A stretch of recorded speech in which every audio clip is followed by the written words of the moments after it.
சமையல் செய்கிறதுல உங்களுக்கு ஆர்வம் இருக்கா? வீட்டிலேருந்தே கேட்ரிங் பிஸ்னஸ் செய்யணும்னு ஆசையா? 5 பேர் 10 பேர் அதுக்கும் மேலே கெஸ்ட் வராங்க, அவங்களுக்கு விதவிதமான வெரைட்டிஸ் சரியான அளவில் ரொம்ப ஈஸியாக செய்யணுமா? புது புது ஸ்டைலில் புது புது டிஷ்ஷஸ் செஞ்சு உங்கள் வீட்டில் இருக்கவங்களையும் அசத்தணுமா? டோன்ட் வரி, உங்கள் நிவேஸ் இந்தியன் ஃபுட் ஃபீஸ்ட் சேனலை தொடர்ந்து ஃபாலோ பண்ணுங்கள்.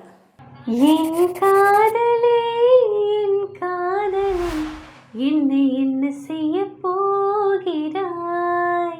ஹாய், எல்லாருக்கும் வணக்கங்க. நான் உங்கள் Nivedita, Nive's Indian food feast சேனல்லேருந்து. என்னங்க, புரட்டாசி ஸ்டார்ட் ஆகிடுச்சு. நான்வெஜ் சமைக்க முடியாது. சண்டே வந்தாலே என்ன செய்கிறதுன்னு ஒரே குழப்பமாக இருக்கா? ஸோ உங்களுக்காக நல்ல ஸ்பைஸியாக டேஸ்டியாக தக்காளி பிரியாணி எப்படி செய்கிறது தாங்க இன்றைக்கி பார்க்க போகிறோம். தக்காளி பிரியாணி டிஃப்ரெண்ட் ஸ்டைலில் பார்த்துருப்பீங்க. இந்த மெத்தடில் ஒரு வாட்டி ட்ரை பண்ணி பாருங்கள். சூப்பர்பாக அப்படியே தயிர் பச்சடியோடு வச்சு சாப்பிட்டிங்கன்னா அவ்வளோ சூப்பர்பாக இருக்குங்க. வீட்டில் இருக்கவங்களும் ரொம்ப விரும்பி சாப்பிடுவாங்க. இதோட இன்க்ரீடியன்ட்ஸ் மெஷர்மெண்ட்ஸ் எல்லாமே நான் டிஸ்கிரிப்ஷனில் கொடுத்துருப்பேங்க. அதை பார்த்து அரிசியோட அளவுக்கு ஏற்ற மாதிரி போட்டுக்கோங்க. இப்போ வாங்க எப்படி செய்கிறதுன்னு பார்த்துடலாம். நம்ம இன்றைக்கி ஒரு 3.5 kg புல்லட் பிரியாணி அரிசியில் தாங்க இந்த தக்காளி பிரியாணியை செய்ய போகிறோம். ஸோ ப்ரிப்ரேஷன் ஸ்டார்ட் பண்ணுறதுக்கு முன்னாடி அரிசியை 2 times தண்ணியில் நல்லா வாஷ் பண்ணிவிட்டு ஊற வச்சுட்டேன். இப்போ பெரிய சைஸில் ஒரு பாத்திரம் எடுத்துக்கலாம். பாத்திரம் நல்லா சூடானதும் ஒரு 3/4 லிட்டர் ஆயில் ஊற்றிக்கலாம். இந்த கரண்டி அளவில் 8 கரண்டி வருங்க. எண்ணெய் நல்லா காஞ்சதும் நம்ம ஸ்பைசஸ் எல்லாம் ஆட் பண்ணிக்கலாம்.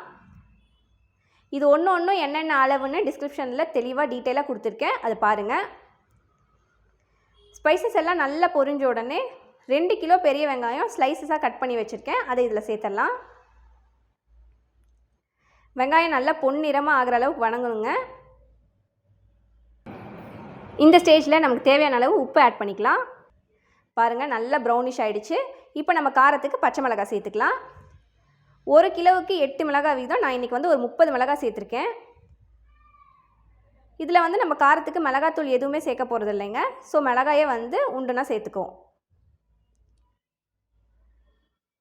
ஒரு 1 மினிட்க்கு மிளகாய் நல்லா வணங்கட்டுங்க. 1 மினிட் ஆகிடுச்சு.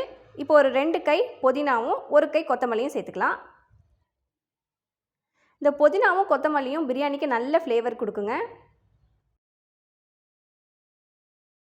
நல்லா வணங்கிடுச்சுங்க.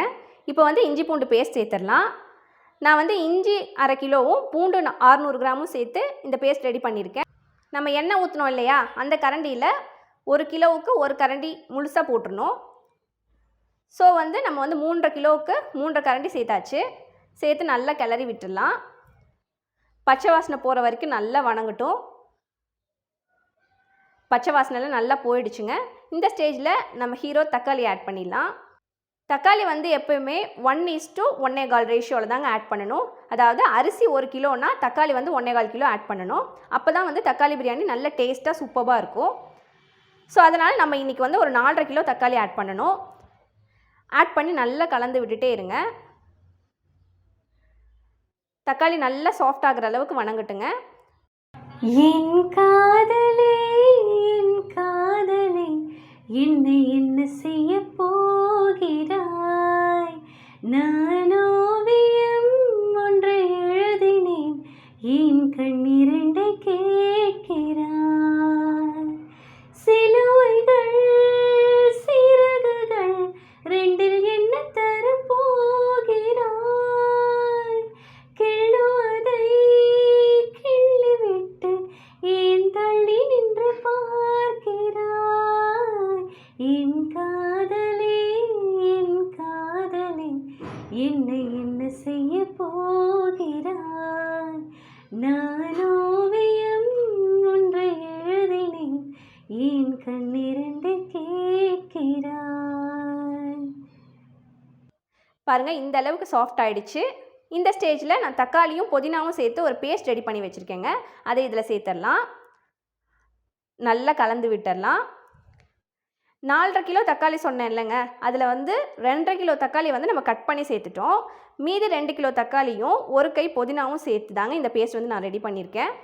இது எதுக்காக நம்ம ஊற்றுறோன்னு பார்த்தீங்கன்னா, நல்ல கலர் வரும். அதே சமயத்தில் நமக்கு டேஸ்ட்டும் அரிசியில் நல்லா இறங்கி சூப்பராக இருக்கும். அதுக்காக தான் நம்ம இந்த மாதிரி ஆட் பண்ணுறோம். பாருங்கள், நல்லா கலந்து விட்டுட்டே இருங்க. நல்லா வணங்கட்டும். இந்த ஸ்டேஜில் நம்ம 1 ஸ்பூன் மஞ்சள்தூள் ஆட் பண்ணிக்கலாம். நல்லா கலந்து விட்டுடலாங்க. பாருங்கள், நல்ல எண்ணெய்லாம் நல்லா பிரிஞ்சு வந்துடுச்சு. இந்த ஸ்டேஜில் வந்து நம்ம வந்து வாட்டர் ஆட் பண்ணிக்கலாம். ஏற்கனவே வந்து நான் அரிசி வந்து ஒரு பாத்திரத்தில் அளந்து வச்சுருக்கேங்க. அதே பாத்திரத்தில் 2 பாத்திரம் தண்ணி ஆட் பண்ணணும். அதாவது 1:2 ரேஷியோவில். நல்லா கலந்து விட்டுடலாங்க. விட்டுட்டு க்ளோஸ் பண்ணி வச்சிடலாம். ஒரு 5 மினிட்ஸ்க்கு தண்ணி நல்லா கொதிக்கிட்டோம். 5 மினிட்ஸ் ஆகிடுச்சுங்க. இப்போ ஓப்பன் பண்ணி பார்க்கலாம். பாருங்கள், தண்ணி நல்லா கொதிச்சிட்ருக்கு. இந்த ஸ்டேஜில் நம்ம வந்து உப்பு காரம் செக் பண்ணிக்கலாம். உப்பு கொஞ்சம் கம்மியாக இருக்குது, ஸோ ஆட் பண்ணிக்கலாம். இப்போ வந்து நம்ம ஊற வச்ச அரிசி வந்து தண்ணி நல்லா வடிச்சிட்டு இதில் சேர்த்துடலாம். அடுப்பை நல்லா ஹை ஃப்ளேம்லேயே வச்சுக்கோங்க. நல்லா கிளறி விட்டுட்டு ஒரு 2 மினிட்ஸ்க்கு க்ளோஸ் பண்ணி வச்சிடலாம். 2 மினிட்ஸ் ஆகிடுச்சுங்க. இப்போ ஓப்பன் பண்ணி பார்க்கலாம். பாருங்கள், தண்ணியும் அரிசியும் நல்லா கொதிக்க ஆரம்பிச்சிடுச்சு. இப்போ நம்ம வந்து கிளறி விட்டுக்கலாம். அப்பப்போ கிளறி விட்டுட்டே இருக்கணுங்க, இல்லைன்னா வந்து அடி பிடிச்சிக்கும். காதலே உன் காலடியில் நான் விழுந்து விழுந்து தொழுதேன். கண்களை நீ மூடிக்கொண்டால் நான் கொலுங்கி கொலுங்கி அழுதேன். இது மாற்றமா தடுமாற்றமா என் நெஞ்சிலே பனிமூட்டமா நீ தோழனா இல்லை எதிரியா என்று தினமும் போராட்டமா. பாருங்கள், அரிசி இந்த அளவு வெந்துடுச்சு. தண்ணி கொஞ்சம் வந்து நல்லா சுண்டிடுச்சு. இந்த ஸ்டேஜில் நம்ம ஒரு கை புதினாவும் கொஞ்சம் கொத்தமல்லியும் சேர்த்துக்கலாம். சேர்த்துட்டு நல்லா கிளறி விட்டுக்கலாங்க. இன்னும் பார்த்திங்கன்னா தண்ணி இருக்குது, ஸோ மூடி வைக்கலாம். ஒரு 1 மினிட் ஆகட்டும். 1 மினிட் ஆகிடுச்சுங்க. இப்போ ஓப்பன் பண்ணிவிட்டு திரும்ப கிளறி விட்டுக்கலாம். பாருங்கள், தண்ணி எல்லாம் நல்லா சுண்டி அரிசி ஒரு 3/4 பதத்துக்கு வெந்துடுச்சு. இந்த ஸ்டேஜில் நம்ம கொஞ்சமாக ஃப்ளேவருக்காக நெய் ஆட் பண்ணிக்கலாம். இதை ஆட் பண்ணும் போதே நல்லா மணமணன்னு இருக்குங்க.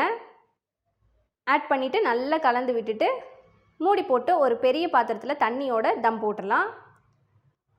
அடுப்பை நல்லா ஸ்லோவில் வச்சுடுங்க. கரெக்டாக ஒரு 2 மினிட்ஸில் வந்து அடுப்பை வந்து ஆஃப் பண்ணிடலாம். அதுக்கப்புறம் டிஸ்டர்ப் பண்ணாமல் ஒரு 15 மினிட்ஸ்க்கு அப்படியே தம்மில் விட்டுருங்க. 15 மினிட்ஸ் ஆகிடுச்சுங்க. இப்போ ஓப்பன் பண்ணி பார்க்கலாம். வாவ், சூப்பராக இருக்குது பாருங்கள். மெதுவாக ஜென்டிலாக இந்த மாதிரி கிளறி விட்டுக்கலாம். பாருங்கள், எவ்வளோ சூப்பராக உதிரி உதிரியான கன்சிஸ்டன்சியில் வந்திருக்கு பாருங்கள். வாசனையும் அப்படியே கம கமன்னு ஊரையே தூக்குது. அவ்வளோதாங்க, நம்ம தக்காளி பிரியாணி சுட சுட ஆவி பறக்க ரெடி. இதை நீங்கள் தாராளமாக 25 பேருக்கு சர்வ் பண்ணலாங்க. இல்லை நீங்கள் வந்து இது ஒரு கோம்போ பேக்கேஜில் ஸ்ப்ரெட் பண்ணி வைக்கிறீங்க அப்படின்னா இதை வந்து தாராளமாக 70லேருந்து 75 பேருக்கு சர்வ் பண்ணலாங்க. ஸோ நீங்களும் உங்கள் ஃபேமிலி மெம்பர்ஸ்க்கு ஏற்ற மாதிரி அளவு வச்சு கண்டிப்பாக ப்ரிப்பேர் பண்ணி கொடுங்க. ஃபேமிலியோடு சாப்பிட்டு என்ஜாய் பண்ணுங்கள். இந்த டிஷ் உங்களுக்கு பிடிச்சிருந்துச்சுன்னா லைக் பண்ணுங்கள், உங்கள் ஃப்ரெண்ட்ஸுக்கும் ஷேர் பண்ணுங்கள். உங்கள் ஃபீட்பேக்கை கமெண்ட்ஸில் கொடுங்க. மறக்காமல் எங்கள் சேனலை சப்ஸ்கிரைப் பண்ணிவிட்டு பெல் பட்டனையும் கிளிக் பண்ணுங்கள். தேங்க்யூ.